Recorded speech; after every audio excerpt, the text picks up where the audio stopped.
This is problem 519, it's on page 209. A part of a bracket in the seat assembly of a bus is shown in figure P5-8. The load varies from 1,450 to 140 newtons as passengers enter and exit the bus. The bracket is made from SAE 1020 hot rolled steel. Determine the resulting design factor.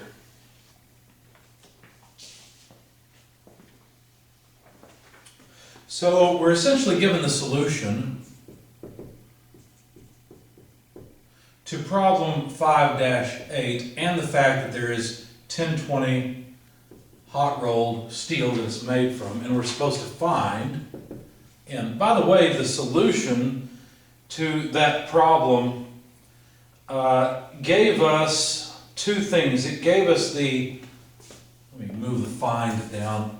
What we had was the alternating stress and the mean stress.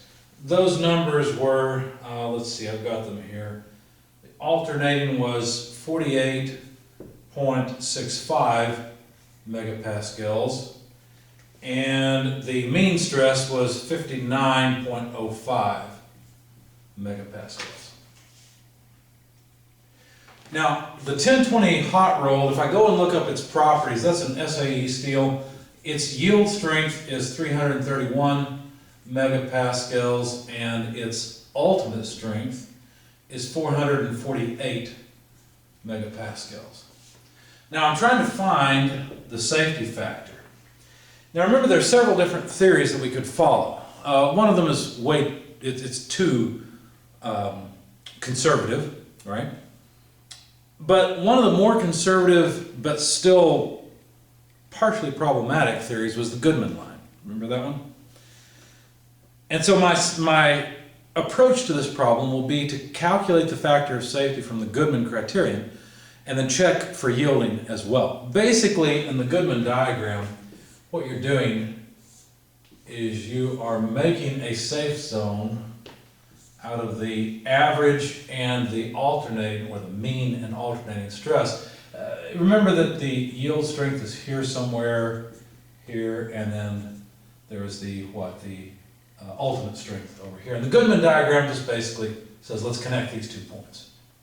The problem is that you can run into yielding on low amplitude stresses, and so what's usually done is there's also a yield criterion, okay? So we're going to check both. So we'll start off with the Goodman and then check yielding. All right, so let's see. Let me write down the Goodman criterion. It says, let's see, the stress concentration factor times the magnitude of the alternating stress over Sn prime, the estimate of the actual endurance strength, plus the average stress divided by the ultimate strength is equal to 1 over n. So if I were to rearrange this to solve for n, it would look like this. I would have Sn prime times Su, the actual endurance strength estimate times the ultimate strength, over the ultimate strength times the stress concentration factor times the magnitude of the alternating stress plus the actual endurance strength estimate multiplied by the average stress, or the mean stress. So if I just had Sn prime, I think it'd be there, wouldn't I? Because if you remember the setup, the beam really didn't have any stress concentrations. There were no nicks in it, no holes, nothing like that. It was just a plain beam. It was pretty simple. So the stress concentration factor, I think, would just be 1.0. The alternating stress and the average stress I've got, the material property gave me the ultimate strength. So all I really need is Sn prime, the actual endurance strength estimate. Okay, so to get that, I'll take the ultimate strength, go to the figure in the chapter, and look up Sn, the endurance strength. When you do that, you find that this is about 160 megapascals. So make sure you're able to do this. Make sure you know where the figure is, number one. Number two, that you can take the ultimate strength of 331 megapascals and get 160 megapascals as the endurance strength. Now you have to decide what curve you want to use, and I don't recall which one I used here. I should have written it down, but I didn't. You'll have to go look and see. But this should match one of those curves.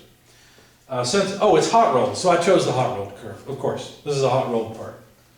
Okay, so that takes care of that. So if you go to the hot rolled curve at 331 megapascals on X, Y will be 160 megapascals or thereabouts. Now the material factor is 1.0 because we're dealing with steel. The type of stress factor is 1.0 because it's bending of a beam, remember. Okay? The reliability factor, they didn't tell us how reliable this should be, but I don't know about you. If I sit down on a bus, I don't really want it to fail.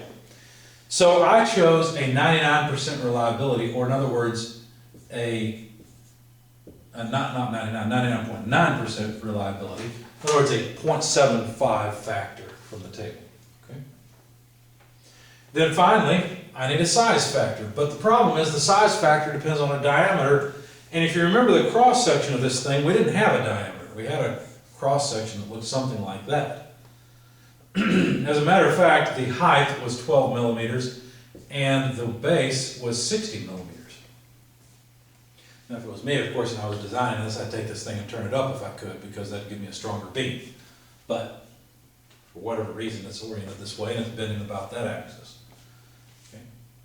So I need an equivalent diameter to this. How do I get an equivalent diameter? Well, when it's a rectangular cross section, you take 0.808 times the square root of the height times the base. And so 0.808 multiplied by the square root of, let's see, the height, 12 millimeters times the base, 60 millimeters, gives me a result in millimeters of, let's see, about 21.68 millimeters. Now that I have an equivalent diameter, I can calculate the size factor. Now this diameter falls into the range for the equation that says calculate the size factor as the equivalent diameter divided by 7.62 to the power of negative 0.11. Now this is in millimeters, so that's 21.68 millimeters divided by 7.62 millimeters to the power of negative 0.11. Plug all that into your calculator. Obviously the units cancel, and this comes out to about 0.891. So there's our size factor. So now we should be able to calculate the modified endurance strength, or the actual endurance strength estimate, as 160 megapascals, that's SN, times 1.0, the material factor, times 1.0, which is the type of stress factor, times the reliability factor of 75%, times the size factor of 0.891. When you do all that, plug it all in your calculator, you'll find that this comes out to about 107 megapascals.